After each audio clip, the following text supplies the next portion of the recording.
Oh, maaga pa. Ayan. Mas kompleto siya. Alright, so that's San Agustin Church. At here on the opposite side of the road is Casa Manila. So you can hear the bells ringing or the bell ringing. That is actually at the cathedral. It's not at San Agustin, but at the Manila Cathedral. Makikita nyo po doon ang knocker.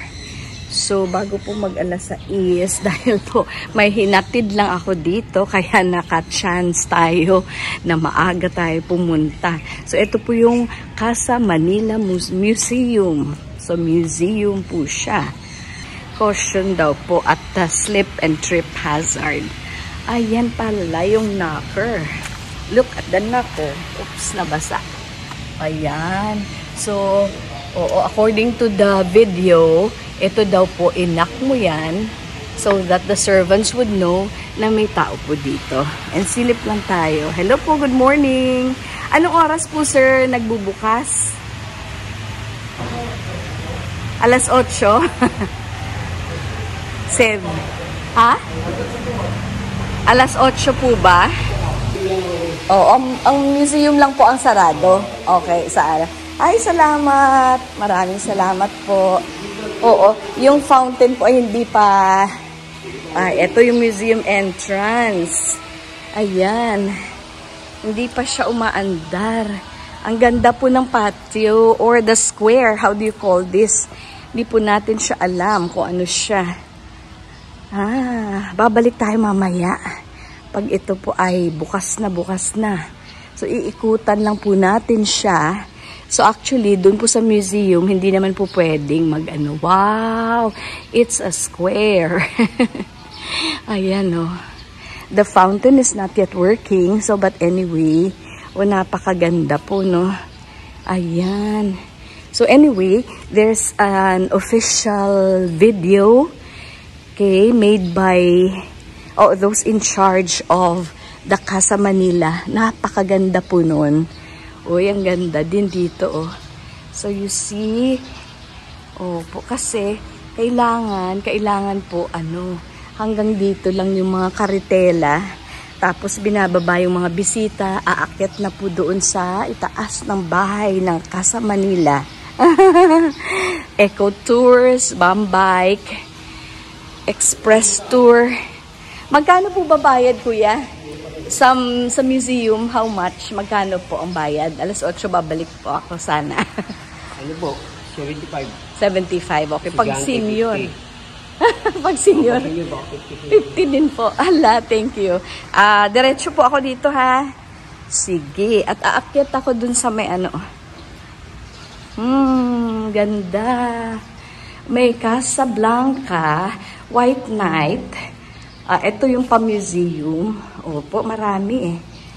Diba? Look. The Papier Tolle Shop. 1668. Nakalagay po dyan. Papier. So that seems to be French, no? Okay, ayan. Hello po. Ay, may Guardia Civil si kuya. Ay po. Ayun, oh. Uy, open space naman po dun sa taas. Ang ganda. Ang ganda. Okay, so ayan. Royal Gate. Nakalagay po dyan, Royal Gate. Ayan po.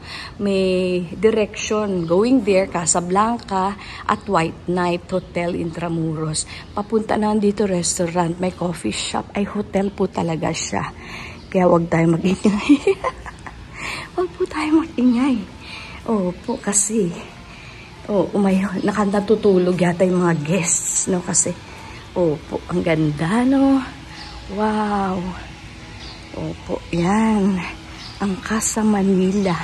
Po, dito lang panalo na local craft beers and ice cream. Wow! Cafe Intramuros. Bike. So, sige. Po, simba po muna, kuya. Maraming salamat po. Balik lang po ako, ha. Salamat. Vote for Intramuros. Napakaganda talaga. Kaso tapos na po yung voting yan eh. Okay. Thank you. See, ayan po ang knocker. Salamat, kuya. Simba tayo muna, simba. Oh, look at the structures. O, parang vegan din, no? O, syempre, Intramuros ito, eh. Actually, they cannot renovate anything without the permit or permission of anong tawag sa kanila? Basta administration. Intramuros Administration, the governing body po. Anong misa kaya dyan sa anong oras kaya ang misa sa San Agustin? If not 6 a.m., usually 6:30. Oo, kahit sa ang simbahan, ganun po no? So, pag diniretso mo to, sige lang anyway. Pag 6:30 pa ang mass, anyway, baka hanggang maghapon po tayo dito. Okay. Marami tayong pupuntahan. At yung aking Junakis ay nagfi-field trip. kaya kami napunta dito ng maaga. Dahil natid ko siya. So, alam niyo na kung saan siya. Ayan. Minsan, sinusundo ko siya. Minsan, hindi. Catholic Bishops Conference of the Philippines o CBCP. Malaki na siya eh. Dalaga na. Diba? Pero, yun na nga eh. Ang duty and responsibility ng mga nanay ay hindi po nagtatapos sa pagpalaki lang ng anak.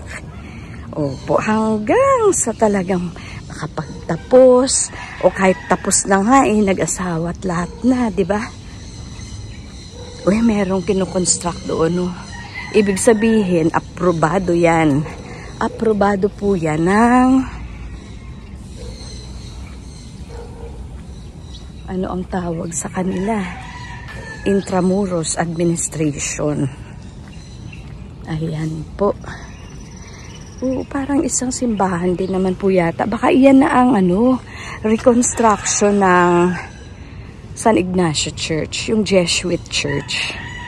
Yan po, hindi lang ako nakasali.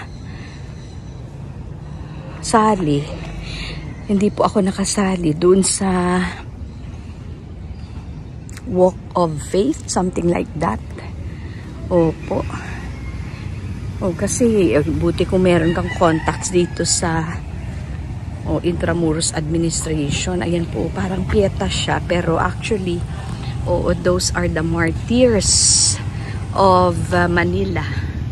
Yung mga nangamatay, pamilya, mga mag-anak, mga soldiers, actually lahat na who suffered from the war here in Intramuros. Last time when I came here, ang daming tao.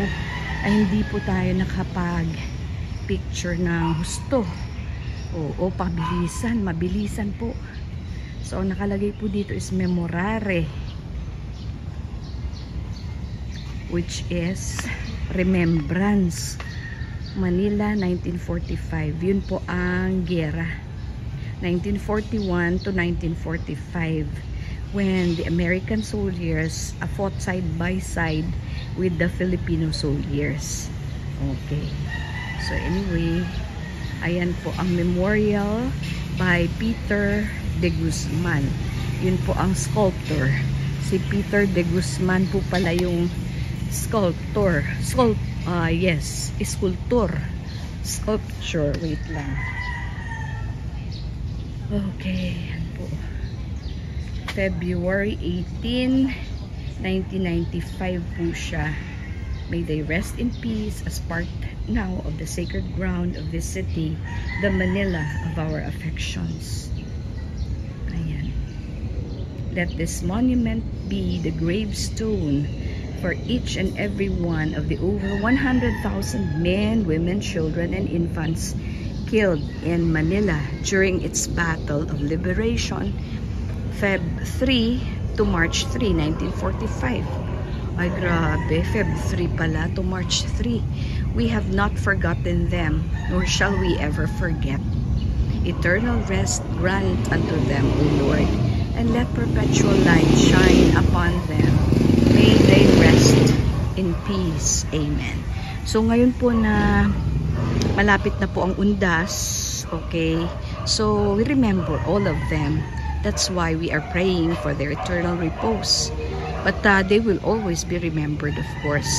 So ito po, the central figure is a woman, quite large, mas malaki siya, dominant in size and proportion. She's the motherland. She weeps as she holds an infant, the symbol of hope. But the infant is dead. It represents lost hope. The female figure, ito po. Ayan. The female figure on the right side is a victim of rape. Ayun, right side, victim of rape. There is an infant clinging to her. Ayun, doon banda. Sa may likuran. Ayan. So, on the left side is a man, still alive, looking confused and disoriented, despair on his face. The young boys are dead, representing the youth the country lost. The dead man lying in front portrays the elderly who were caught in the battle. Ayan, ayan. So yan po ang ibig sabihin nitong parang pieta. Opo. Na ginawa po ni Peter de Guzman. Memorial by Peter de Guzman. Ito po, some of the many sites of the massacres committed by the Imperial Japanese Armed Forces in Manila in February 1945. So, nasa Ermita. Okay, yung Ermita. Different places, nakalagay po dyan. German Club, San Marcelino Church, St. Vincent de Paul House, Philippine Red Cross, Plaridel Masonic Temple, Tabacalera Building, Spanish Consulate, Dr. Walter Price Mansion, Dr. Rafael Moreta Residence, Chicote Residence, Miranda Family Residence. Ayan po, no? Ayan, ang sabi po is some of the many sites of the massacres committed by the Imperial Japanese Armed Forces in Manila in February 1945. Tapos Intramuros mismo. Dito po sa Fort Santiago, doon sa loob yung Fort Santiago talaga. No, San Francisco, mamaya hopefully we will be able to go there. San Francisco Church, ayan, yung which is being rebuilt right now. Yung Lourdes Church is now a museum, tapos parang gift shop siya.